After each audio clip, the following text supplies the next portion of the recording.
Bonjour Gabriel, Bonjour. bonjour à toutes et à tous.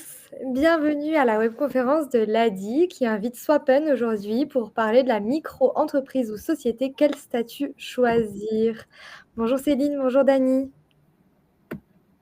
Alors, peut-être qu'il y a des personnes qui ne nous connaissent pas encore. L'ADI en tant que structure, donc je vais un peu me présenter en attendant que tout le monde arrive. Donc il est 14h30, on est sur une webconférence de l'ADI. Et bienvenue à la webconférence Micro-entreprise ou société, quel statut choisir, organisée en partenariat avec Swappen. Donc l'ADI organise de façon régulière des webconférences avec des partenaires ou des bénévoles de l'ADI. Donc moi, je m'appelle Juliette, enchantée. Vous pouvez écrire vos noms, vos prénoms, d'où vous venez si vous le souhaitez sur ce chat. L'ADI, pour ceux et celles qui ne nous connaissent pas encore, on est une association reconnue d'utilité publique et on défend l'idée que chacun et chacune peut entreprendre s'il a accès à un crédit et à un accompagnement professionnel et personnel, puisque nos valeurs sont fondées sur la confiance, la solidarité, mais aussi la responsabilité. Donc nous, on est 1200 bénévoles, 800 salariés et on a environ 176 agences et 390 permanences à travers tout le territoire français. Donc, ça inclut les Outre-mer. Donc, aujourd'hui, on accueille Gabriel, qui est spécialiste en création de société chez Swappen.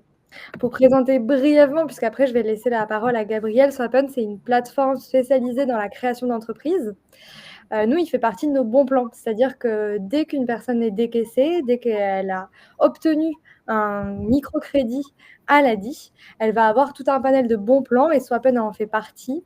Et il propose des conseils personnalisés sur le choix du statut juridique et il faut qu'il soit évidemment adapté à votre secteur d'activité, tout en offrant un service écologique. Et c'est des valeurs auxquelles on tient aussi à l'ADI. Donc voilà, moi, je vais vous laisser ici. Je répondrai évidemment à toutes vos questions par chat ou de vive voix. Gabriel aussi. On est parti à peu près pour 1 heure de webconférence. Donc n'hésitez pas à poser toutes vos questions. Et puis, à la suite de la conférence, je vous enverrai un replay puisqu'elle est enregistrée. Voilà. À très bientôt. Et puis bonjour aux dernières arrivantes, Rebecca, Loretta. Bonne webconf. Parfait. Merci beaucoup. Merci beaucoup, Juliette. Du coup, je me permets de reprendre la conversation et l'organisation de ce webinaire, comme elle l'a très bien expliqué, pour repréciser. Moi, je suis Gabriel, expert en création de société chez Swappen.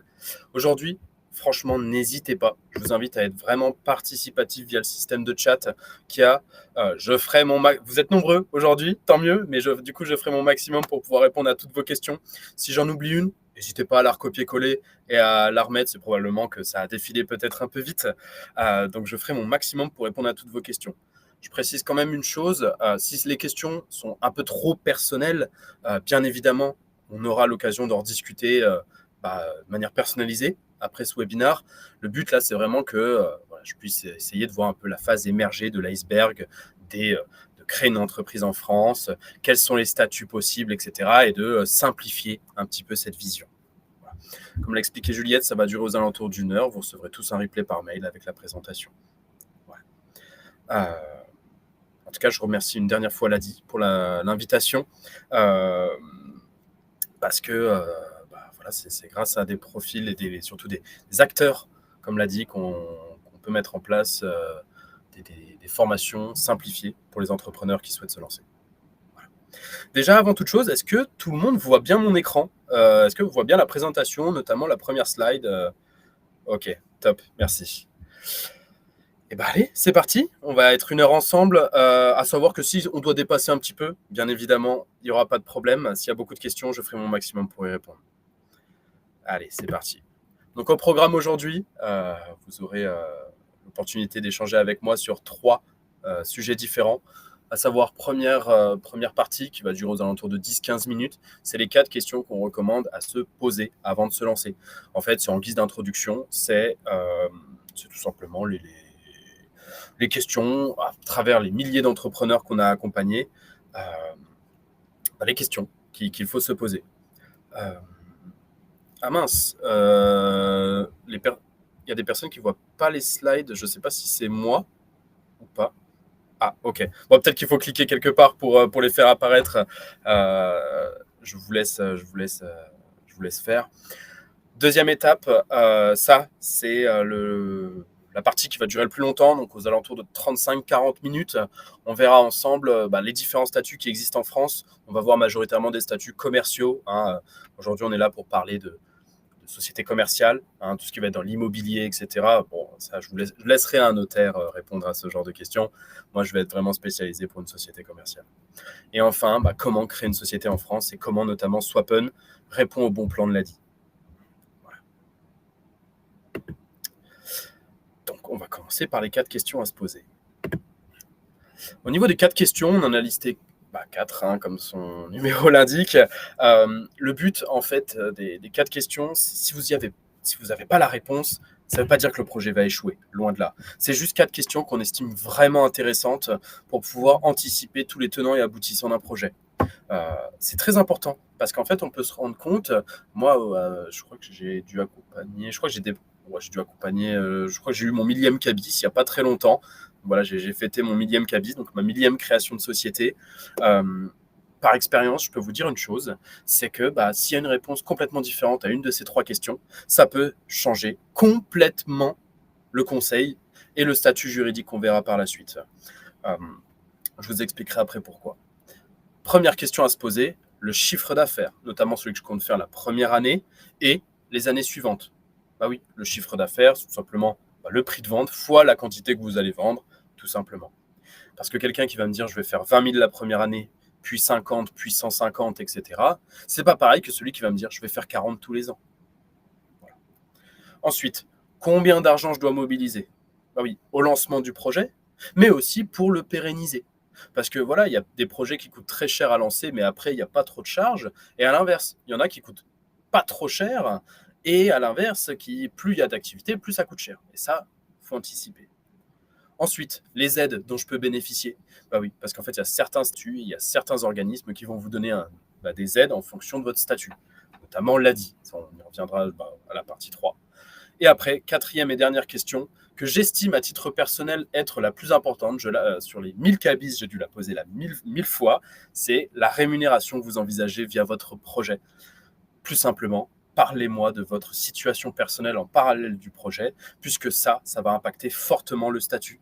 Oui, quelqu'un qui va me dire, je fais 150 000, j'ai tant de charges, j'ai telle aide, mais il y en a un qui va me dire, mais je suis en retraite, ou j'ai déjà d'autres boîtes, ou j'ai un CDI. C'est pas pareil que celui qui va me dire non, c'est ma seule source de rémunération. Pour aller plus précisément dans les questions, au niveau du chiffre d'affaires. Le chiffre d'affaires, en fait, il permet de mesurer l'ampleur. Eliane, j'entends que c'est très compliqué d'anticiper le chiffre d'affaires qu'on va faire, mais c'est important. Et si vous n'avez aucune idée de ça, il y a des statuts juridiques qui vous aident à vous lancer et d'éviter de prendre trop de risques.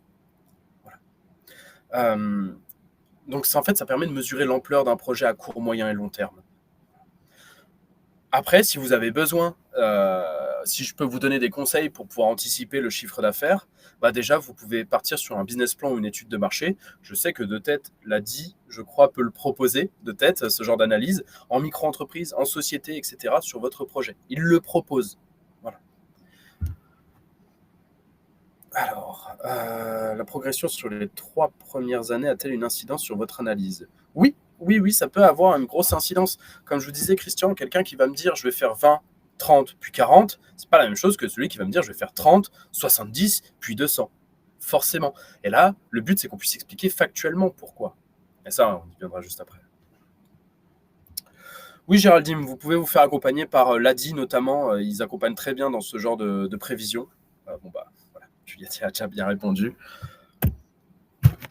Au niveau de l'argent que je dois mobiliser au démarrage, il faut savoir en fait que lorsque vous lancez un projet, quelqu'un qui va me dire je vais faire 50, 100, puis 200 000, mais c'est pas pareil si en fonction des charges. Forcément, si j'ai quelqu'un qui me dit je fais du conseil en tant que consultant informatique, C'est pas pareil que celui qui me dit j'ouvre une société dans le transport de marchandises.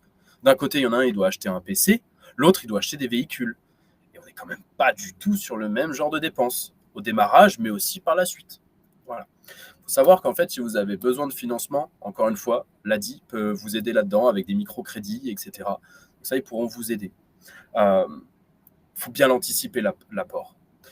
Vous avez 2 méthodes d'apport au démarrage. Vous avez d'un côté le capital et d'un côté l'apport en compte courant. Pour aller très vite, le capital, vous connaissez peut-être déjà tous cette notion, ça apparaît directement sur vos documents juridiques. C'est le montant que vous mettez de votre poche personnelle. C'est le premier apport que vous mettez dans l'entreprise. L'avantage, c'est que tout le monde le voit. Le désavantage, entre guillemets, c'est que vous le donnez à l'entreprise. C'est-à-dire que l'entreprise pourra l'utiliser, mais vous, à titre personnel, vous ne le reverrez jamais. À l'opposé, l'apport en compte courant d'associé, c'est le total opposé. C'est-à-dire qu'en fait, c'est un apport que vous faites après création. En fait, c'est quand votre boîte, des fois, elle a peut-être besoin de trésorerie. Peut-être qu'elle n'en génère pas assez. Et des fois, vous avez besoin de piocher dans vos économies personnelles pour financer votre boîte. Ça arrive, c'est normal. L'apport en compte courant, c'est le fait de prêter de l'argent à votre entreprise à tout moment. Et là, l'avantage, c'est que votre boîte, elle pourra vous rembourser à taux zéro. Vous lui prêtez 1000, elle vous rembourse 1000. Basta. Le désavantage, c'est que ça n'apparaît nulle part. Voilà. Alors, j'ai vu quelques questions concernant le capital.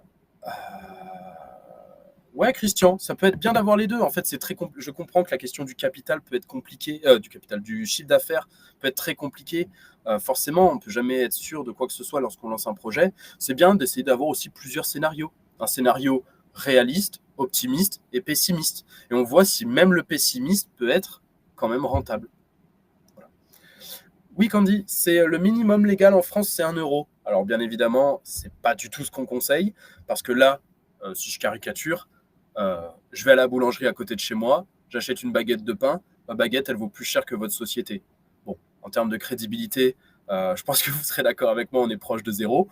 Donc, le mieux, c'est quand même de trouver un bon juste milieu entre un capital qui permet d'avoir assez de crédibilité auprès des tiers, mais sans mettre trop. En fait, il n'y a pas de montant magique, ça va différer en fonction de votre secteur, vos besoins, etc. Notamment, on va généralement recommander pour les activités de conseil entre 500 et 1000 minimum, et après pour les activités de marchandises, des gros projets, là on va demander un peu plus. Voilà. Mais il n'y a pas de bonne ou mauvaise réponse dans cette partie-là. Du coup, Christian, j'y ai répondu. C'est valable pour quel statut? Ça, c'est valable pour tous les statuts, sauf les entreprises individuelles. Ça, on verra juste après. Hop. Frédéric, si vous voulez ça, typiquement, voilà, comme c'est une activité très personnelle, en fait, ça, je vous invite notamment à faire un point avec l'ADI. Mais ça, par exemple, typiquement, ce genre d'activité au démarrage, je vous conseille de le faire en micro-entreprise. Je vais vous expliquer ça juste après. Pourquoi, en fait. Voilà. Oui, Maëva, bonne question. On peut rajouter du capital au fur et à mesure avec le bénéfice que vous faites en fin d'année. Après, à voir avec votre comptable, à voir si c'est réellement utile ou pas. Parce que des fois, sachez qu'il y a certains fournisseurs, certains organismes qui accepteront de travailler avec vous qu'avec un certain montant de capital minimum. Voilà. Par exemple, à titre perso, j'ai déjà accompagné quelqu'un qui était dans le maquillage, l'esthétique, etc., etc. Elle voulait travailler avec L'Oréal. Pas de placement de produit, il n'y a rien du tout. L'Oréal demandait un capital minimum. Alors, je ne l'ai plus en tête, je suis désolé, mais je sais qu'il demandait un capital minimum pour travailler avec eux.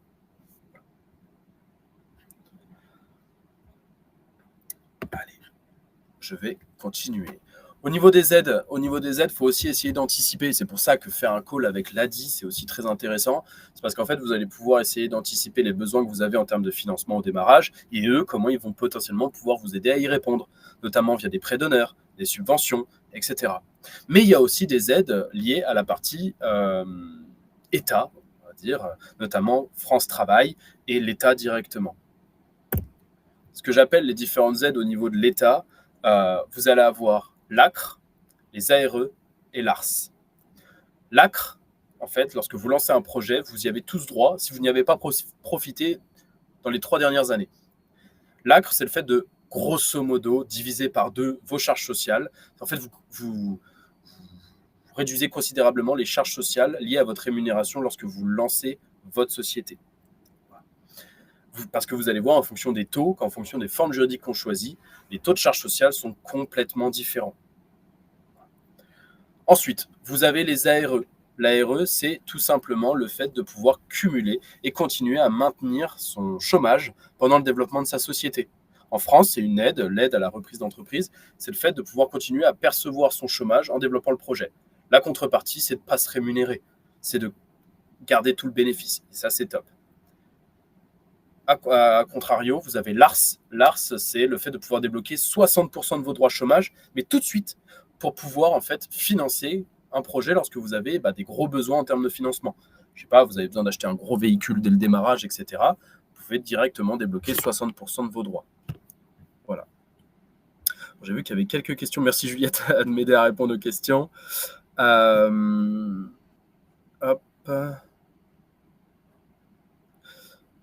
Alors, Christian, oui, je pourrais revenir juste après.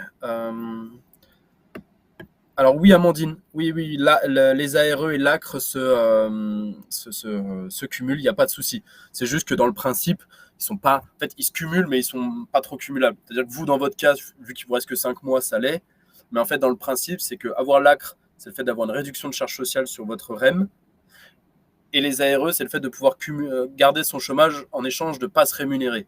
Donc même si vous pouvez avoir les deux en même temps, c'est pas trop cumulable. Par contre, pour quelqu'un comme vous, qui a plus que quelques mois de chômage, c'est top de pouvoir avoir les ARE et l'ACRE.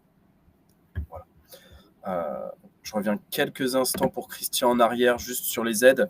Et voilà, s'il y avait quelques questions sur les aides, il y avait, juste pour rappeler, vous avez la possibilité d'avoir des aides là plutôt financiers en fonction de votre commune, département, de l'ADI, etc. etc. Voilà. Je fais vite, Christian, si ça ne vous dérange pas. Ouais, voilà. Voilà, au niveau des aides, et vous allez voir à quel point ces aides-là peuvent impacter très fortement le choix du statut. Parce qu'en fait, en fonction des statuts que vous avez, il y a la possibilité d'avoir les ARE ou non. Hein. Les ARE, Laurent, c'est tant que vous avez le chômage. Si vous avez 18 mois de chômage, vous avez 18 mois d'ARE. Aussi simple que ça. Amandine, tout dépendra du statut juridique. Vous verrez qu'en fait, en fonction de certains statuts juridiques, vous pouvez cumuler les ARE ou non. En fait. Alors, Maëva, l'ACRE, c'est dès le démarrage. C'est dès que vous avez ouvert l'entreprise, vous avez 12 mois d'ACRE. Non, vous avez 12 mois d'ACRE, vous ne pouvez pas Priscille, vous ne pouvez pas le modifier. Voilà. Si, c'est directement du chômage, c'est juste que c'est l'aide qui s'appelle comme ça, mais c'est juste les ARE, c'est juste le terme pour pouvoir cumuler le chômage et le développement d'une société. Voilà. Allez, je vais pouvoir passer à la 4e question, à savoir la rémunération. C'est, comme je vous expliquais, c'est vraiment la question que j'estime, à titre perso, être la plus impactante sur les 4, même si les 3 d'avant sont ultra importantes. Il faut savoir que votre rémunération va impacter fortement le choix du statut. Parce qu'en fait, on va voir qu'il y a certaines formes juridiques où en fait, vous avez à peine 12 et quelques % de charges sociales, et il y en a où vous en avez 75%.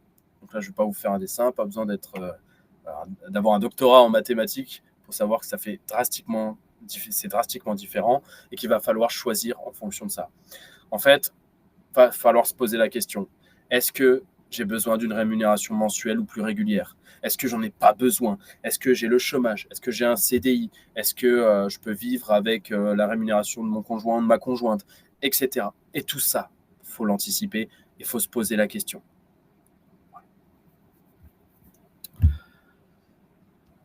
Voilà pour la rémunération. Je vais pouvoir passer au statut parce que là, je vois beaucoup de questions. Et en fait, toutes les questions que vous avez là, elles vont être répondues via les statuts, en fait, notamment. Alors, notamment, voilà, je vois Jean-Sébastien, non. Lorsque vous êtes en micro-entreprise, on le verra juste après, mais en fait, l'entièreté de votre chiffre d'affaires est assimilée à de la rémunération. Par conséquent, en fait, le moindre euro de chiffre d'affaires va impacter vos droits chômage. Et quelles aides si aucune indemnité chômage? Après ça, Christiane, vous pouvez voir directement avec l'ADI, comme je l'expliquais juste avant. Vous pouvez en fait aller voir des ce genre d'organisme pour pouvoir vous aider. Voilà. Alors Bertrand, peut-on passer de l'ARE à l'ACRE? Vous avez les deux en même temps, Bertrand. En fait, lorsque vous ouvrez l'entreprise, vous avez automatiquement accès à l'ACRE et les ARE si vous avez le chômage. Vous avez les deux en même temps. Oui, potentiellement, Jean-Sébastien. Ouais, faudra voir.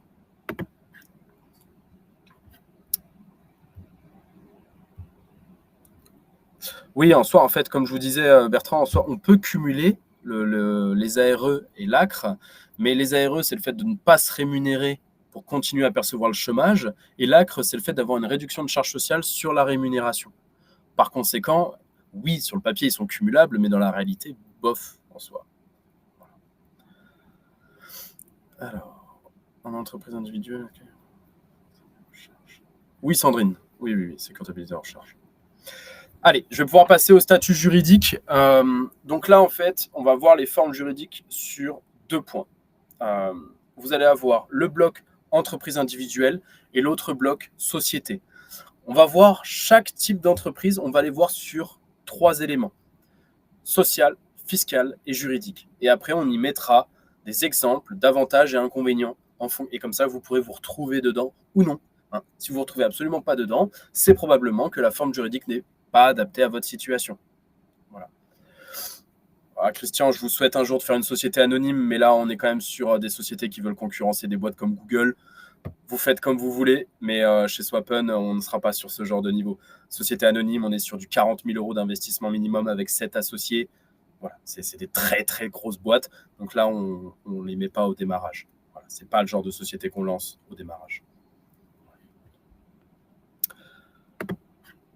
Donc, là, on va pouvoir voir ensemble, en premier, la micro-entreprise. La micro-entreprise, anciennement appelée l'auto-entreprise, c'est le nouveau nom qu'a cette structure juridique depuis 2018. Vous avez en fait ce qu'on appelle un statut de travailleur non salarié. Vous allez cotiser directement auprès de l'URSSAF, à la SSI, la Sécurité sociale des indépendants. Donc en fait, en micro-entreprise, vous allez voir que l'entièreté de vos charges, donc à savoir les charges sociales et l'impôt, tout se calcule sur votre chiffre d'affaires. Peu importe combien vous faites de bénéfices, combien vous voulez toucher dans votre poche, etc., tout se calcule sur le chiffre d'affaires en fonction de votre activité. Par exemple, là, je fais du commerce, je ne sais pas, je fais de l'achat-revente de tasses de café. Et l'achat-revente de tasses de café, je rentre dans la catégorie vente de produits marchandises. Donc, en fait, l'entièreté de mon chiffre d'affaires sera chargée socialement à 12,3%. Là, j'achète ma tasse, j'ai une petite tasse, je l'achète, 5 €, je la revends 10 €, je paierai 12,3% sur les 10 €, indépendamment de combien elle m'a coûté. Le principe, c'est le même pour les prestataires de services. Demain, je fais une mission en tant que consultant informatique, et le chiffre d'affaires que je vais faire, le montant que je vais facturer, sera soumis à 21,2 ou 21,1% en fonction de ma prestat de service. Si vous voulez comprendre facilement c'est quoi l'écart entre BIC et BNC, BIC, ça va être toute activité, on va dire, de prestat de service un peu commercial ou manuel. Exemple, je suis artisan, voilà, dès que j'utilise mes mains, grosso modo. Et BNC, c'est dès que je vais avoir plutôt une prestation de service intellectuel. Je précise une chose, les taux vont évoluer, notamment pour les prestataires de services en BNC. Là, la slide n'est plus à jour, il faut que je la mette à jour. Il faut savoir que c'est plus 21,1, mais on est passé à 23,1. Voilà. À savoir que du coup, c'est pas fini, vous allez monter à plus de 26% à terme. Voilà. La raison, elle est tout simplement que en fait, vous ne cotisiez que très peu à la retraite complémentaire et l'URSSAF, le seul moyen qu'ils ont trouvé, c'est d'augmenter le taux de charge sociale sur les prestataires de services en BNC. Les deux autres ne sont pas impactés. Voilà. Alors, Corinne, bonne question. Conseil en image. Conseil en image, c'est BNC. Voilà.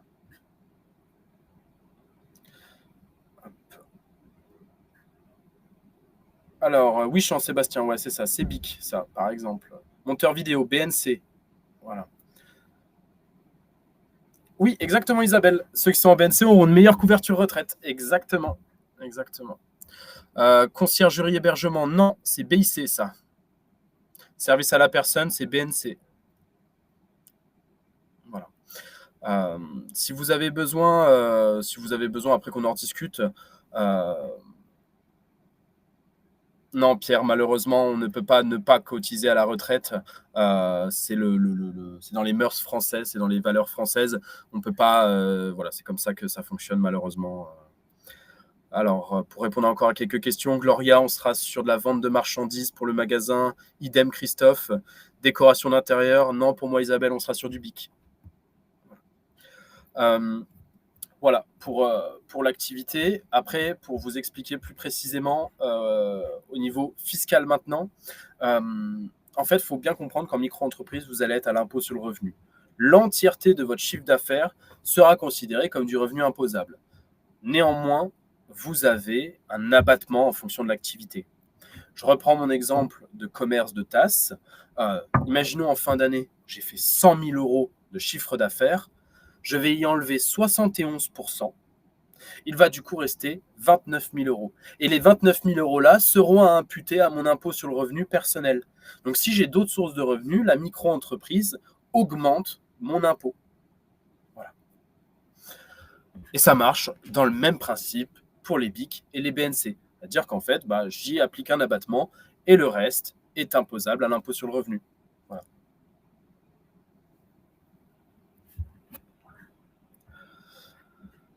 Si, Corinne, il y a le prélèvement libératoire, mais c'est dur d'aborder absolument tous les points pour les micro, enfin pour toutes les sociétés en 1 heure. Donc ça, si vous voulez rediscuter de ce genre d'éléments, il n'y aura aucun problème. Mais aujourd'hui, on parle plutôt de tout ce qui est mis par défaut et proposé par l'État. Oui, peu importe que dès que vous êtes en BNC, j'ai vu, est-ce que l'abattement est le même? Oui, peu importe. Hop, hop, hop.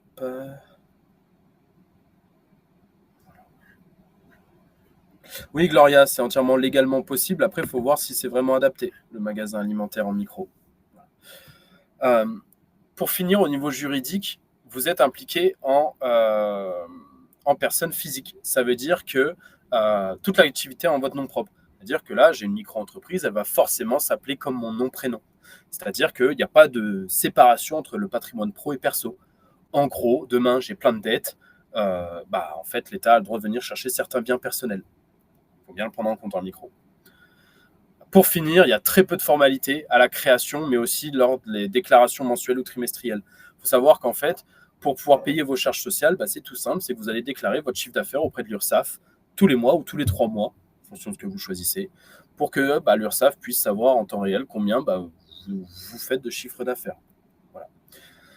À savoir, Nathalie, si on peut donner un autre nom à la micro-entreprise, mais pas sur le plan légal. Vous pouvez lui donner un nom commercial, je ne sais pas, vous pouvez l'appeler tasse de café, comme vous voulez, hein, mais légalement parlant, ce sera toujours à votre nom. Alors, absolument pas, j'ai vu un BNC à moins 71%. Non, je vous garantis que c'est bien 34% d'abattement. Et maintenant, je pensais que c'était 21% en moins sur le CA sans abattement. Les 21%, c'est les charges sociales, du coup, Amandine. Voilà. Est-ce qu'il y a encore quelques questions sur les micro-entreprises? Alors, Marjolaine, non, on peut avoir qu'une seule micro-entreprise. On ne peut pas en avoir plusieurs.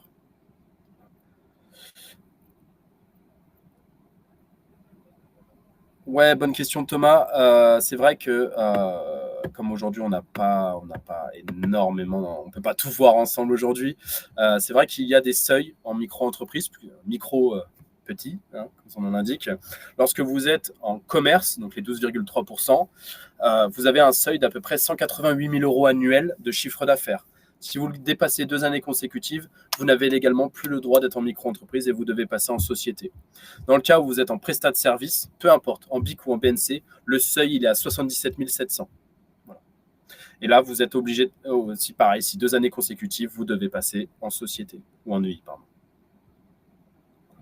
En fait, Isabelle, vous dites que ça paraît pas top, mais en fait, ça a des avantages et des inconvénients. Il faut juste voir si c'est adapté à votre activité. Voilà.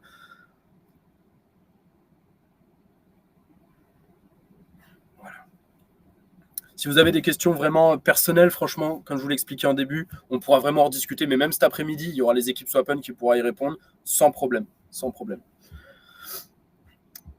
Ouais. Alors Gaël, pour répondre à votre question, il y a aussi des seuils en micro-entreprise sur la TVA. En fait, grosso modo, vous divisez par 2 le seuil de chiffre d'affaires et vous avez le seuil de TVA. Je dis bien grosso modo, hein, c'est juste pour vous donner un ordre d'idée. Lorsqu'on est en commerce, on sera sur à peu près 91 900 euros de seuil de chiffre d'affaires pour la TVA. Tant que je suis en dessous, je ne facture pas la TVA. Dès que je le dépasse, je suis obligé de le facturer. Et pour la partie commerce, on sera sur 37 700 ou 39 100 en fait. C'est le seuil toléré en fonction du CA.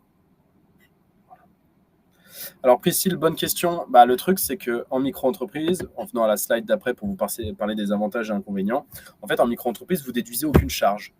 Vous payez tout sur le chiffre d'affaires. Donc, si vous employez quelqu'un, vous ne pouvez pas déduire de votre résultat rien du tout la personne que vous embauchez. Donc, c'est vraiment, vraiment pas conseillé d'embaucher quelqu'un en micro-entreprise. C'est même fortement déconseillé parce que fiscalement, vous allez vraiment, vraiment payer beaucoup d'impôts et rien déduire. Voilà. Oui, Géraldine, les 37 700 euros de chiffre d'affaires, c'est à l'année pour la TVA. Arnaud, je suis désolé, je n'ai pas trop compris votre question. Il faut savoir qu'en fait, peu importe le chiffre d'affaires que vous faites, à l'instant où vous faites du chiffre d'affaires, vous payez 20 et quelques %, etc. Oui, voilà. Après, tout dépend. Si vous prenez un apprenti qui ne vous coûte rien, oui, c'est différent. Voilà. Oui, Isabelle, on peut passer du statut de micro-entreprise à société. C'est fortement recommandé.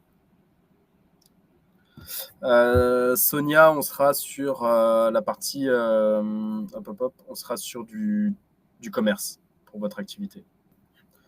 En fait, là, tout ce que je vous explique en micro-entreprise, vous pouvez embaucher, ça, il n'y a pas de problème. C'est dès que vous avez des charges, plus vous avez de charges, plus la micro-entreprise n'est pas intéressante, puisque vous payez tout sur le chiffre d'affaires. Pour conclure, du coup, la micro-entreprise, parce qu'il faut quand même qu'on voit aussi les autres statuts, ça reste intéressant parce qu'on va voir qu'au niveau des taux, mine de rien, si vous avez très peu de charges, en fait, c'est très avantageux, notamment au niveau des charges sociales et du taux d'imposition.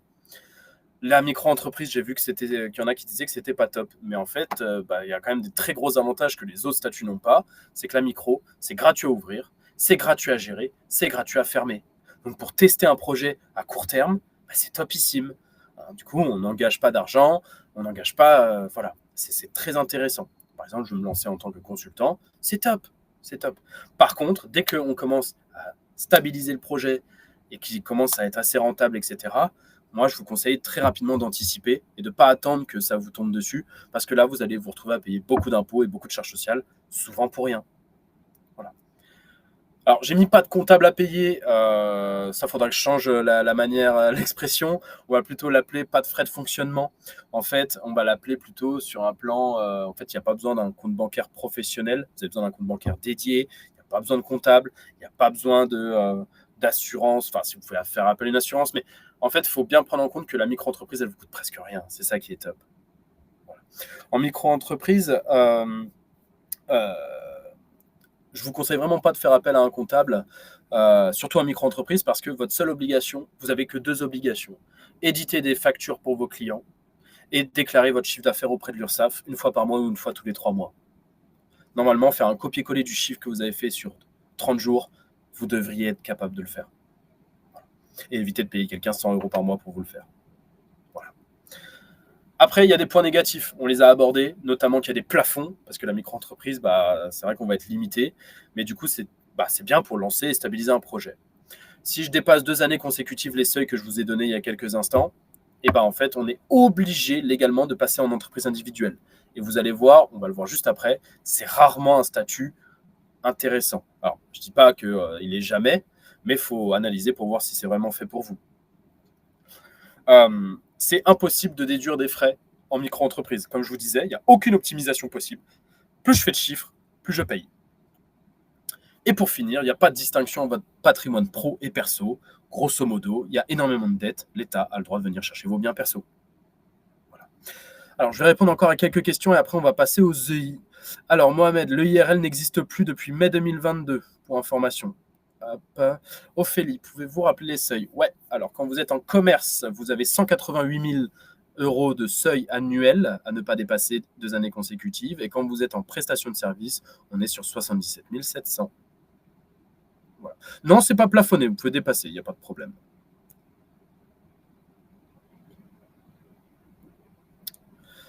Alors, sur les marchés, par exemple, les commerçants, ça ne donne pas de facture. Ouais, alors en fait, là, vous pourrez, dans le cas où vos clients, ce sont des particuliers ou que vous ne donnez pas de facture parce que voilà, ce sont des particuliers, etc., vous devez tenir un livre de police. Ça, je vous laisserai vous renseigner sur cette partie-là. C'est juste un cahier où vous tenez à la main l'entièreté des entrées et sorties d'argent de la micro. Voilà. Pour la domiciliation, peut-on faire de son adresse? Oui, vous pouvez faire de votre adresse, il n'y a aucun problème. Alors, Jean-Sébastien, si je fais 10 000 en Presta, vous aurez 23,1% de charges sociales sur le chiffre d'affaires. Et après, vous aurez 66%, donc 6 600 € de revenus imposables. Voilà, Rebecca, exactement. C'est très intéressant d'utiliser une micro-entreprise pour tester l'activité. Alors, Nadir, la différence entre la déclaration mensuelle et trimestrielle, il y en a une que je déclare tous les mois et l'autre tous les trimestres. En fait, tout dépend de la fréquence à laquelle vous voulez déclarer votre chiffre d'affaires auprès de l'URSSAF. Voilà. Alors, peut-on protéger son patrimoine et le privé? Pas en micro. Voilà. Alors, pour le calcul de la CFE, il y a des... Ça, c'est au moment où vous allez la faire. Ça, c'est le truc pas marrant. Le compte bancaire dédié à partir de quel chiffre d'affaires? En dessous, dès que vous dépassez les 10 000, vous êtes dans l'obligation d'avoir un compte bancaire dédié.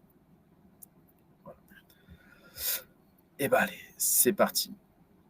Oui, Caroline, vous pouvez. Allez, je vais pouvoir passer à l'entreprise individuelle. Alors, Nourdine, je vais répondre à cette question et après, je passe à l'entreprise individuelle. Je précise qu'aucun dirigeant d'entreprise ne cotisera jamais au chômage. Micro-entreprise, entreprise individuelle, SASU, SARL, etc. Vous ne cotisez jamais au chômage en tant que dirigeant. Jamais. Parce que, grosso modo, demain, je m'auto-licencie et je me mets au chômage. Ce serait trop beau. Mais voilà, ça, c'est ce que l'État veut éviter. Pour répondre, du coup, pour continuer avec l'entreprise individuelle, je vais répondre à l'entreprise individuelle, mais il faut bien prendre en compte que ce statut est extrêmement rare. C'est généralement peu recommandé de commencer par une entreprise individuelle. Généralement, on vous conseille de commencer en micro-entreprise et après, vous voyez ce que ça donne. Par contre, c'est quand même important que je vous montre les différentes possibilités qui s'offrent à vous. Au niveau social, vous gardez le même statut. Vous êtes toujours TNS, travailleur non salarié. Là, l'écart, c'est qu'il n'y a plus d'histoire d'activité, puisque vous aurez des charges sociales maintenant sur la rémunération et non plus sur le chiffre d'affaires. Là, en fait, vous allez devoir payer 45% de charges sociales sur la rémunération. Okay, c'est-à-dire que là, demain, je fais 5 000 € de chiffre d'affaires, je me verse que 2 000 €, je paierai 45% sur 2 000, pas sur les 5 000, contrairement à la micro. Donc, c'est déjà peut-être un peu plus réaliste au niveau-là. Au niveau fiscal, l'entreprise individuelle est par défaut à l'impôt sur le revenu. Donc, en fait, l'entièreté du bénéfice en fin d'année est imposée à l'impôt sur le revenu. Il n'y a plus d'histoire d'abattement. C'est à la fin d'année, j'ai 40 000 € de bénéfices. Les 40 000 € sont considérés comme du revenu imposable. Voilà. Donc là, encore une fois, à voir ce que ça donne en fonction de ma situation perso. Et au niveau juridique, en fait, c'est comme la micro-entreprise. C'est-à-dire que l'entreprise individuelle est toujours à mon nom, c'est le même principe, etc. Voilà. Donc, grosso modo, en fait, l'entreprise individuelle, elle est intéressante parce qu'on commence à déduire des charges, donc on paye des charges sociales et de l'impôt, non plus sur du chiffre d'affaires, mais sur déjà un truc un peu plus réel. Et il n'y a plus de plafond.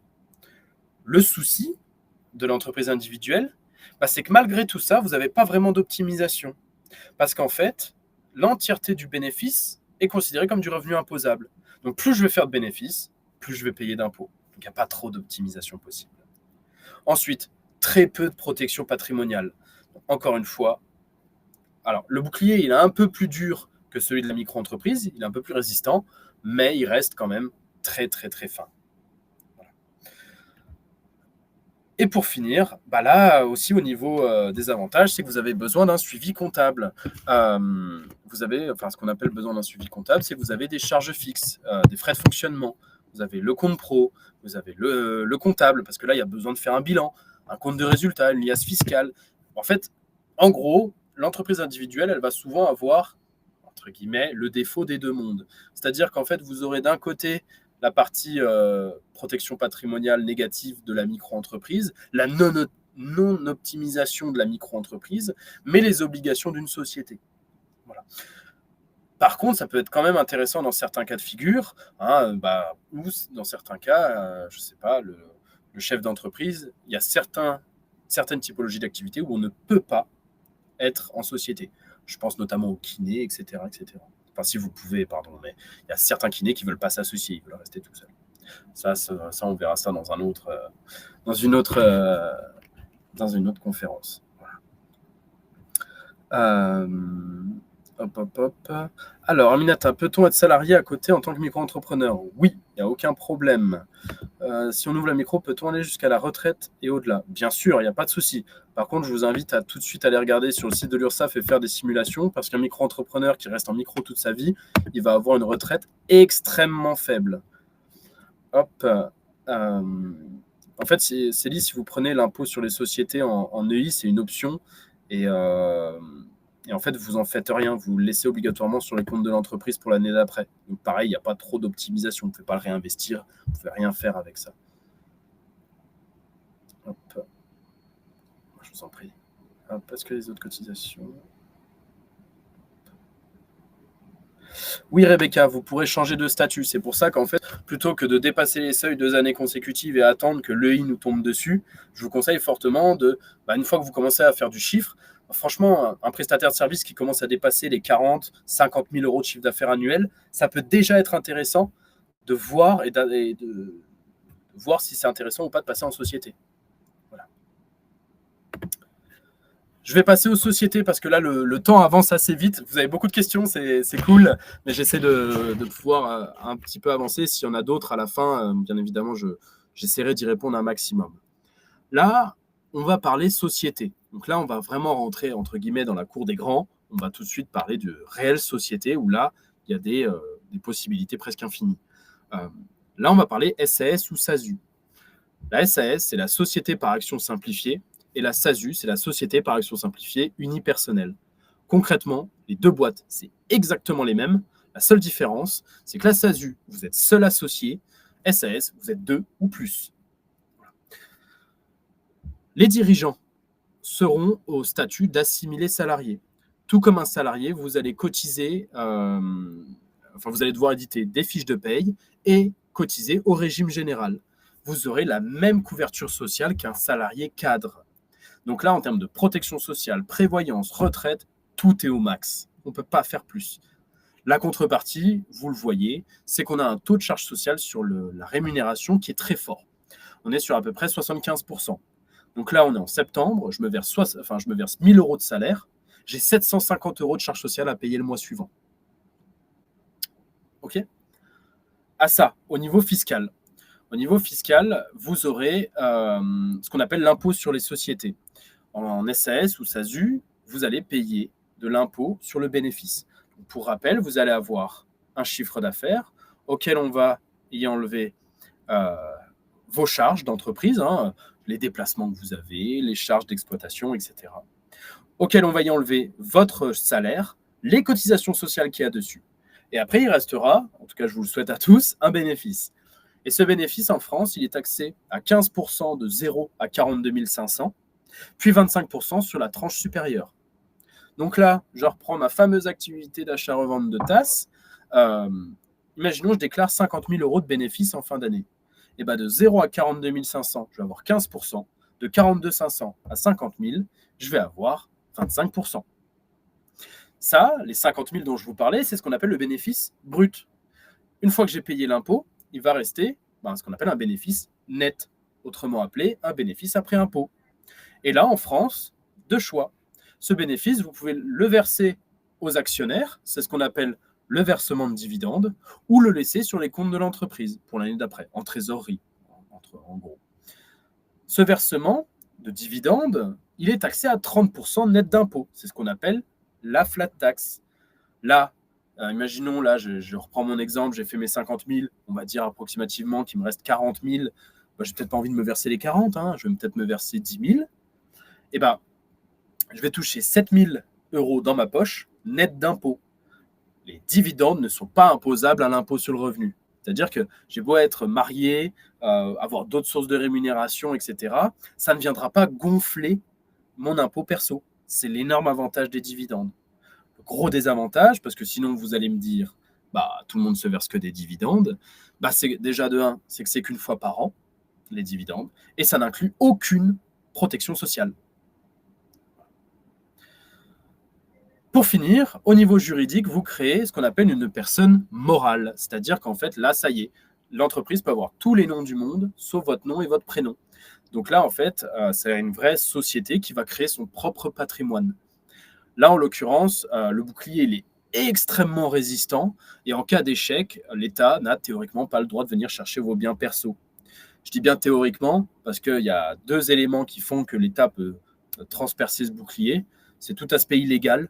Bien évidemment, si vous avez fait un délit, même au nom de votre société, je vous le dis tout de suite, ça ne passe pas. Et si l'État, en cas de fermeture d'entreprise, estime que vous avez fait des erreurs de gérance. Je ne sais pas, vous avez oublié de payer un fournisseur pendant 1 an, vous vous retrouvez à avoir des dettes astronomiques, bah, c'est une erreur de gérance. Voilà. Mais ça, encore une fois, ça passera au tribunal et ce sera en fonction de vous. Mais théoriquement, sur le papier, l'État ne vient chercher aucun bien perso. Donc, grosso modo, la SAS ou la SASU, c'est top. Pourquoi ? Parce que vous avez une énorme protection patrimoniale. Vous avez un taux sur le versement de dividendes qui est extrêmement intéressant. 30% net d'impôt, c'est un des versements les plus intéressants en société. Vous avez enfin la possibilité de faire de l'optimisation. Parce qu'en fait, un bénéfice en société, ça se contrôle. Un versement de dividendes, ça se contrôle. Et en fait, c'est là où l'utilité d'un comptable au quotidien, c'est lui qui va vous aider à optimiser tout ça. Vos impôts, votre protection sociale, votre retraite, etc. Vous avez une excellente protection sociale et une bonne cotisation pour la retraite, en SASU ou en SAS. Vous avez des fiches de paye. Bah oui, dans notre société aujourd'hui, les fiches de paye, c'est super intéressant quand vous avez des projets personnels. Ça permet de prouver à votre banquier ou à différents organismes votre source votre rémunération est stable.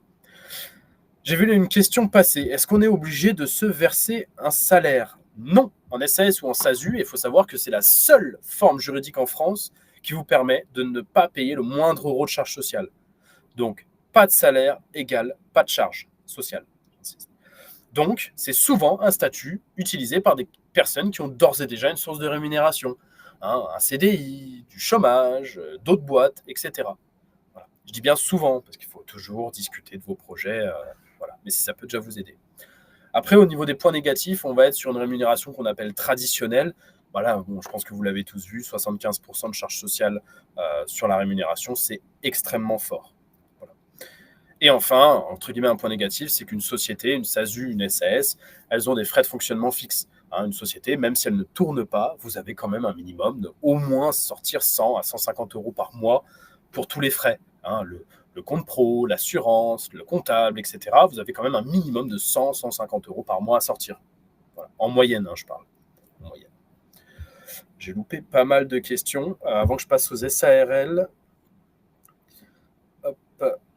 Alors, charges sociales sont tous les mois, c'est énorme, 75%. Alors, Géraldine, comme je viens de vous l'expliquer, déjà, oui, vous les payez à M+1 et après, vous choisissez si vous voulez vous rémunérer ou non. Voilà. Nathalie, on est salarié, mais en cas d'échec, on ne touche pas le chômage. Alors, vous n'êtes pas salarié, vous êtes assimilé salarié. C'est là la petite différence. C'est qu'en fait, ils disent que vous êtes assimilé salarié parce que vous ne cotisez pas au chômage. En fait, vous cotisez tout comme un salarié. Sur tous les aspects, c'est le même principe, sauf pour le chômage. Hop. Le montant d'un compte courant de dirigeant a-t-il une incidence sur le résultat de la société ? Pas du tout. Pas du tout. Ce n'est pas considéré comme une charge. Gaël, si on touche le chômage, est-il mieux de passer en SASU si on ne verse pas de salaire ? Oui, le chômage, la SASU et le chômage sont fortement cumulables. Après, encore une fois, c'est important de discuter de votre projet et de répondre aux autres questions qu'on a vues au démarrage pour voir si c'est vraiment le bon. Alors, Gaëtan, donc c'est plus intéressant de commencer en micro puis SASU. Oui, ça fait partie des possibilités. Après, si par exemple, vous savez déjà que vous avez déjà des contrats en cours, des choses comme ça, bah, autant passer direct à la SASU et optimiser. Encore une fois, il faut qu'on discute de vos situations personnelles. Oui, Géraldine, le cumul d'un CDI et la SASU est très intéressant, puisque du coup, vous évitez de doublement cotiser. Alors, Patrick, le comptable est-il obligatoire? Non, l'obligation, c'est d'avoir une tenue comptable régulière.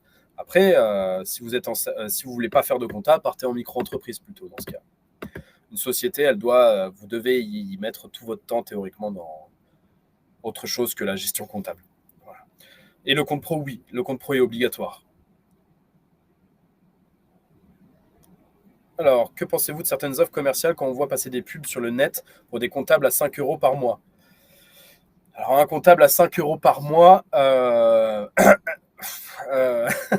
là, honnêtement, je fais aller voir les avis, tout ça, je sais pas, je connais pas, je, je me permettrai pas de juger parce que ça peut être une offre commerciale, tout ça, hein, donc à voir. Voilà.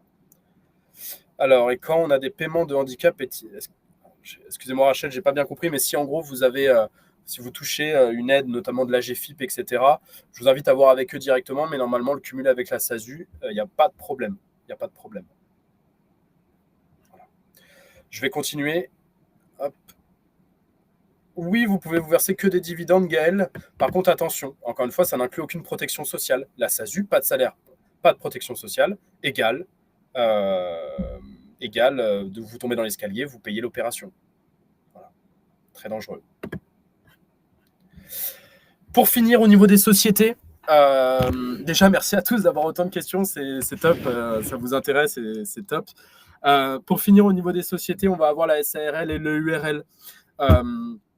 N'hésitez pas à reposer vos questions. Si j'en oublie, je vous avoue, j'essaie de faire mon maximum. Et si j'en oublie quelques-unes, vraiment, je suis désolé. Sachez que c'est absolument pas le but.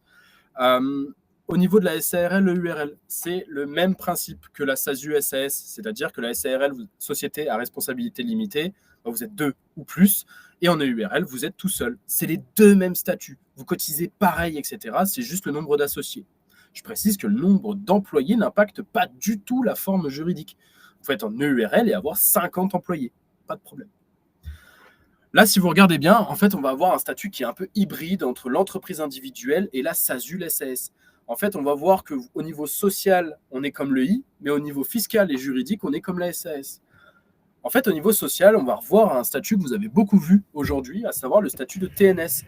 Encore une fois, vous cotisez à la SSI, la Sécurité sociale des indépendants. Toujours le même principe. Vous avez 45% de charges sociales sur votre salaire, contrairement aux 75% d'avant. Et là, l'avantage de la SARL-URL, c'est que vous versez un salaire quand vous voulez. Si vous voulez vous verser un salaire tous les vendredis à 13h04, c'est possible. Par contre, il n'y a pas de fiche de paye. Attention, puisqu'on est non salarié. Au niveau fiscal, je reviens dessus. Je reviens pas dessus, pardon. C'est toujours le même impôt. C'est exactement le même principe que la SASU ou la SAS. J'ai un chiffre d'affaires auquel j'y enlève toutes les charges d'exploitation, la rémunération, excusez-moi, je trouve plus mes mots, la rémunération et les charges sociales. À la fin, il me reste un bénéfice, il est taxé à 15%, puis 25%. Et là, si vous vous souvenez bien, le bénéfice net en SASU, pour revenir juste avant, il était taxé à 30% sur ce versement appelé la flat tax. Là, ce versement en SARL et URL, il est à 57,8%. Donc, c'est quand même drastiquement différent. Donc là, encore une fois, c'est une autre méthode de gestion, puisque la SAS, SASU, on va être sur grosse charge sociale, très faible dividende, alors qu'en SARL, on va être faible charge sociale, grosse dividende, enfin gros versement de dividende. Enfin, gros taxe de dividende. Excusez-moi, là, j'ai un peu de mal, excusez-moi. Et pour finir, au niveau juridique, vous créez une personne morale. Donc, il y a encore une fois, même principe que la SAS, la SASU, vous avez une distinction entre patrimoine pro et perso. Voilà. Donc, concrètement, la SARL, le URL, c'est intéressant. Pourquoi ? 4 points. Protection patrimoniale, très bonne. Bah, pour se rémunérer. Si le projet, c'est ma source de rémunération principale, bah oui, payer 40% de charges sociales coûtera toujours moins cher que 75. Ça, c'est sûr. Vous pouvez aussi optimiser. Encore une fois, vous pouvez contrôler votre rémunération, votre bénéfice et par conséquent l'impôt. Vous pouvez tout contrôler en société. Et un autre truc qui est top, c'est qu'on peut se rémunérer quand on le souhaite, sans fiche de paye. Donc ça, on peut faire des virements quand on veut. Point négatif en SARL ou en EURL, c'est que le taux de dividende, je pense qu'il ne vous a pas échappé, 57,8, c'est fort, très fort. Vous avez une faible protection sociale. C'est le même principe. Vous êtes TNS. Quand on est TNS, on cotise très mal. Souvent, c'est conseillé de faire appel à des mutuelles ou des complémentaires pour pouvoir compenser tout ça. Là, on va plutôt dire que la SARL ou l'EURL, ce sont des protections sociales à la carte. En fait, on va choisir ce qu'on veut protéger. Parce qu'en SAS, SASU, ça inclut tout, alors qu'en SARL ou EURL, on va être au minimum partout et on va pouvoir choisir ce qu'on veut augmenter. Voilà. Par exemple, peut-être qu'il y a certains d'entre vous, ils ne font pas confiance au système des retraites, et peut-être qu'ils n'en ont rien à faire. Voilà. Et peut-être qu'il y en a certains, au contraire, eux, ils veulent s'assurer. Voilà, c'est possible en EURL. Là où c'est pas trop possible en SASU, puisque c'est dedans de base. Autre point négatif, il n'y a pas de fiche de paye. Oui, comme ça, c'est l'exemple contraire de ce que j'ai donné avant. Pas de fiche de paye. Si vous avez des projets perso, c'est un peu embêtant. Il faudra attendre le bilan, parce que du coup, c'est sur le bilan que vous verrez apparaître la REM. Et par conséquent, un bilan, c'est une fois par an. Et le banquier vous demande en général 3 bilans. Ça fait 3 ans minimum. Ça fait quand même beaucoup. Et alors, je l'ai appelé obligation de se verser une rémunération. Alors, vous n'êtes pas obligé de vous verser une REM, mais comme je vous l'ai dit juste avant, la SASU, c'est la seule boîte où quand je me verse rien, je paye rien. Donc là, en EURL ou SARL, si je me verse rien du tout, j'ai quand même un minimum de charges sociales à payer d'à peu près 1200-1500 annuels. Voilà. Même si je me verse zéro, j'ai à peu près 1500 € à sortir et à payer à l'URSSAF par an. Obligatoire. Voilà. Même si je me verse zéro. À savoir, autre point négatif, et là c'est tout récent, c'est pour ça que c'est pas dessus. Aujourd'hui, si vous touchez le chômage et que vous voulez faire une SARL et URL, il y a 2 points négatifs. De 1, vous touchez plus 100% de votre chômage. En SASU SAS, oui. En EURL, SARL, non. Vous touchez plus que 70% du chômage et vous devez attendre le bilan pour toucher les 30% restants. Donc à la fin, vous touchez 100%, et c'est juste une orga un peu embêtante. Et ensuite, si vous vous rappelez bien, pour toucher le chômage, il ne faut pas que je me rémunère. Or, si je ne me rémunère pas, j'ai 1500 € à payer à l'URSSAF. Voilà pourquoi les profils qui sont généralement au chômage vont très rarement vers ce genre de statut. Je dis bien très rarement parce qu'il faut toujours faire une étude personnalisée de vos projets. Très important. Voilà. Pour conclure, voilà les principales différences qu'il y a entre les sociétés. Au niveau de la gestion, la micro-entreprise, tout se calcule sur le chiffre d'affaires. L'entreprise individuelle, vous allez avoir un chiffre d'affaires, moins les charges déductibles, moins les cotisations sociales, et vous avez un bénéfice, et basta. Pour finir, au niveau société, là, vous voyez que le cadre, il est grand, et c'est là où vous pouvez vraiment faire de l'optimisation. Vous avez un chiffre d'affaires, moins des charges déductibles, moins la REM, moins les cotisations sociales qui donnent un bénéfice brut qui est imposé, puis après un bénéfice net que je peux choisir et à me verser ou à laisser en réserve. Voilà. J'ai fait un petit peu vite pour essayer de conclure. Alors, on va un petit peu dépasser, je pense. Je suis désolé pour ceux qui avaient bloqué qu'1 heure. Moi, je suis encore un petit peu dispo. J'ai essayé de répondre à un maximum de questions. Excusez-moi de dépasser un petit peu, mais on va essayer de clôturer au mieux. Hop. Alors, est-ce qu'il y a d'autres questions? Alors, j'ai vu. Hop, alors, si oui, vous. Ah non, pardon. Je n'ai pas vu la question. Candy, vous versez ce que vous voulez en EURL. Il faut juste bien comprendre que si vous versez rien, vous avez quand même des charges sociales à payer. Alors, Priscille, les activités idéales. En fait, il n'y a pas d'activité idéale. C'est vraiment vos situations qui vont impacter tout ça. Parce qu'un restaurant, il peut autant être en EURL, en SARL qu'en SAS, SASU. Voilà. À partir de quel salaire on est protégé en SASU? Très bonne question, Céline. Il faut savoir que dès que vous en avez pour à peu près 900 € bruts par mois, vous êtes protégé. Voilà. Ce qui fait à peu près 500 € net, puis 300 € de charges sociales.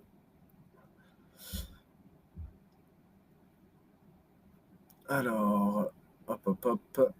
François, pour une EI en régime micro, doit-on dans l'espace professionnel des impôts? Non, si vous avez moins de 5 000 euros de chiffre d'affaires, vous n'êtes pas obligé. Pas du tout. Si on choisit Lars, est-ce qu'il est quand même intéressant de choisir le URL? Oui, ça peut être très intéressant, Lars, pour le URL. Alors, vous dites bien Lars, c'est pas Lacre. Hein. Mais voilà. En micro...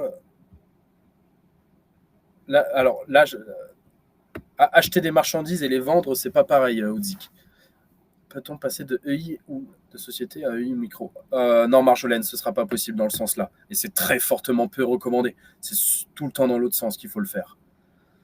Pour la nation avec l'EL, France Travail peut m'expliquer le fonctionnement précis des 70? Oui, bien sûr. Bien sûr qu'ils peuvent vous l'expliquer. Après, honnêtement, des fois, c'est pas pour... voilà. Mais j'en ai eu quelques-uns au téléphone. En fait, il faut savoir que France Travail a jusqu'au 31 décembre pour appliquer ça. Donc, en fait, il y a certaines agences qui ne l'ont pas encore mis en compte. Mais je vous le dis tout de suite, parce que si vous avez 18 mois de chômage, il ne faut pas qu'il n'y ait que 3 mois où vous touchiez 100% et le reste 70%. OK ? Voilà. Allez, je vais passer aux étapes de création. Et après, s'il y a d'autres questions, bien évidemment, on pourra finaliser tout ça. Donc concrètement, là, vous êtes déterminé, vous savez, vous voulez créer une micro-entreprise.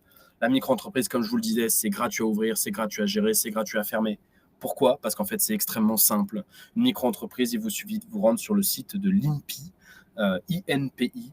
C'est le site officiel sur lequel vous pouvez créer votre micro-entreprise gratuitement. Ça vous prend une demi-heure, 1 heure et vous pouvez créer super facilement. Ça prend une semaine pour recevoir votre cabis ou votre avis de sirène et vous pouvez commencer l'activité. Voilà. C'est l'avantage de la micro, c'est de se lancer gratuitement sur un coup de tête en soi. C'est un peu ça. Mais c'est plutôt sur une société que Swappen aura une réelle valeur ajoutée pour vous.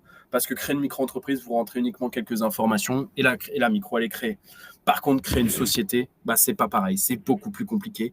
Et c'est là que Swappen peut vous aider. Voilà. À savoir que Swappen, on va pouvoir vous aider sur 2 éléments. Aujourd'hui, c'était une première ébauche.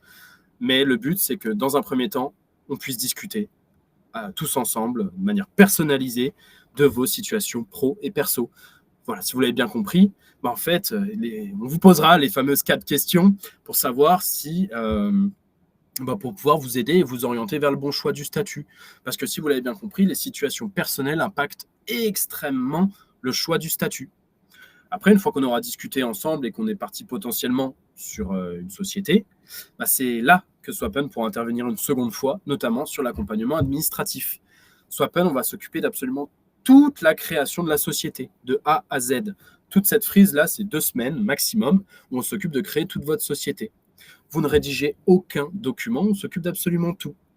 En effectuant un rendez-vous de création, en vous envoyant des documents sous 24-48 heures à nous retourner valider, en déposant le capital. Parce que Swappen, on gère aussi l'attestation de dépôt de capital. Et tout ça, en fait, comme je vous ai dit, ça prend moins de 2 semaines pour pouvoir créer votre société. Donc on s'occupe d'absolument tout. Le but, c'est de vous décharger de toute charge morale et chronophage et administrative de la création de la société. Et concrètement, ça coûte combien? C'est là la grande force de Swappen et c'est pour ça qu'on travaille avec l'ADI aussi bien. C'est pour ça que ça rentre dans les bons plans, je pense, notamment. C'est que vous voulez vous lancer seul. Donc là, pour ceux qui ont bien écouté, la SASU, l'EI ou le URL, en fait, l'accompagnement chez Swappen, il est gratuit. Voilà. On vous accompagne dans tout ça. Donc, le conseil, la créa, elle est gratuite. Et dans le cas où vous vous lancez à plusieurs, SAS, SARL, on sera à 99 €. Je précise une chose, je parle bien, ce sont bien les honoraires de Swappen. Il y a quand même des frais lors de la création d'une société qui sont indépendants de Swappen. On appelle des frais de tiers. C'est grosso modo ce qu'on appelle une annonce légale et des frais d'immatriculation auprès du tribunal du greffe. Ça, généralement, ça varie entre 200 et 300 €. Mais c'est des frais que vous aurez indépendamment de Swappen. Donc, que vous vous lanciez tout seul, que vous faites votre créa de votre côté ou avec Swappen, ça vous coûtera la même chose.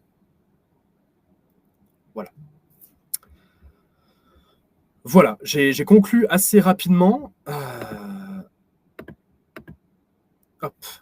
Je vous remercie. Si vous avez des questions, moi, je peux rester encore un petit peu. Je ne sais pas, Juliette, si ça ne te dérange pas que je reste encore un petit peu pour répondre à quelques questions qui restent. Je crois que c'est le moment. C'est le moment. de pouvoir répondre à quelques questions. S'il y avait des questions en haut, n'hésitez pas à me les reposer parce que là, je vous avoue, ça a pas mal défilé. Comme je vous disais, je fais vraiment de mon mieux. Alors, Jean-Sébastien, non, Swappen, on est bien une entreprise inscrite à l'ordre des experts comptables. Donc, en fait, ça, on pourra en discuter, mais on pourra potentiellement vous proposer d'autres choses par la suite. Hein, ça, il n'y a pas de souci. Voilà. Le but, dans un premier temps, c'est de discuter de vos projets respectifs, de la créa, et de discuter de vos projets et de vous accompagner dans celui-ci. Je vous copie-colle le lien. J'espère qu'il fonctionne.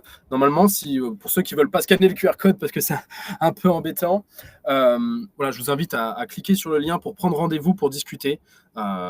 Sachez que voilà, aujourd'hui, Swappen, on est presque 50 pour information. On est 47 exactement. Donc, on a pas mal d'équipes pour pouvoir vous aider et vous conseiller vers le choix du bon statut. Dans le cas où vous êtes sûr de faire une micro, comme je vous expliquais, Swappen n'a pas de réelle valeur ajoutée pour vous. Par contre, dans le cas où vous hésitez, ce que je peux comprendre, parce que tout ce que je vous ai expliqué aujourd'hui, je ne l'ai absolument pas appris en 1 heure, hein, c'est normal. Mais le but, là, c'était d'abord de vous faire une première ébauche et de discuter ensemble des différentes possibilités et si vous avez besoin, de discuter plus précisément. Dès cet après-midi, on peut échanger avec vous. Si vous avez besoin d'échanger avec Gabriel, si vous voulez absolument échanger avec moi, sachez que ce sera un grand plaisir. Par contre, avec moi, ce sera qu'à partir de demain. Du coup, si vous voulez absolument échanger dans l'après-midi, on a plein de conseillers capables de vous aider là-dedans. Voilà. S'il y a besoin de discuter vraiment de vos projets personnels, franchement, foncez. Je vous remets le lien parce qu'il est peut-être passé un peu vite pour pouvoir prendre rendez-vous. Sachez qu'on vous appelle super rapidement. Et s'il y a besoin de discuter de tout ça, franchement, ce sera avec grand, grand plaisir. Tous ceux qui veulent des replays, sachez qu'en fait, vous pouvez aussi très bien nous appeler et comme ça, on refait un petit récap ensemble, on discute une 20-25 minutes avec vous, il n'y a aucun souci. Les conseils sont gratuits, ils sont sans engagement. Le but, c'est de discuter avec vous de tout ça, quoi. Alors, excusez-moi si je n'ai pas pu répondre à toutes les questions. Comme je vous disais, j'ai vraiment, vraiment essayé de faire mon mieux et condenser toutes les formes juridiques, tout voir en 1 heure. Voilà, on déborde toujours un petit peu quand il y a des questions. Merci en tout cas à tous pour vos questions, pour votre intéressement à tout ça. Franchement, s'il y a besoin de quoi que ce soit, vous n'hésitez pas. On pourra discuter. J'espère avoir été clair. J'ai vraiment essayé de condenser et de voir la phase émergée de l'iceberg de la création de sociétés en France. Comme pour ceux qui ont bien compris, le but, c'est tout simplement de pouvoir vous faire poser les bonnes questions avant de se lancer la tête la première. Voilà, sachez que Swappen, ce sera avec un grand plaisir de discuter de vos projets. Ne vous sentez pas gêné de faire une demande. Franchement, au contraire, ce serait vraiment super intéressant d'échanger avec vous. Voilà. Alors, comment estimer mes revenus sur la première année dans le cadre d'une activité de streaming ? Frédéric, vous pouvez voir avec l'ADI qui peuvent vous aider à anticiper tout ça. Après, le streaming, le petit souci, c'est qu'en fait, c'est une activité qui est très volatile, on va appeler ça comme ça. Donc, c'est pour ça que je vous disais en début de vous lancer en micro-entreprise. Et dans le cas où vous êtes plusieurs, théoriquement, vous êtes tout seul derrière votre écran en streaming. Donc, créez votre micro-entreprise et si vous êtes plusieurs, faites-en 2. Pas de souci. Enfin, faites-en une pour vous et une pour la personne avec vous. Du coup, j'y ai répondu.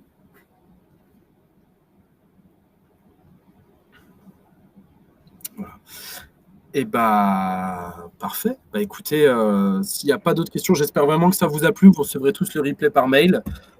S'il n'y a pas d'autres questions, je vous remercie en tout cas à tous et à toutes pour l'attention.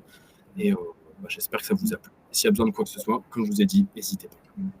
Merci beaucoup Gabriel, merci à toutes et à tous pour votre participation et puis à très bientôt.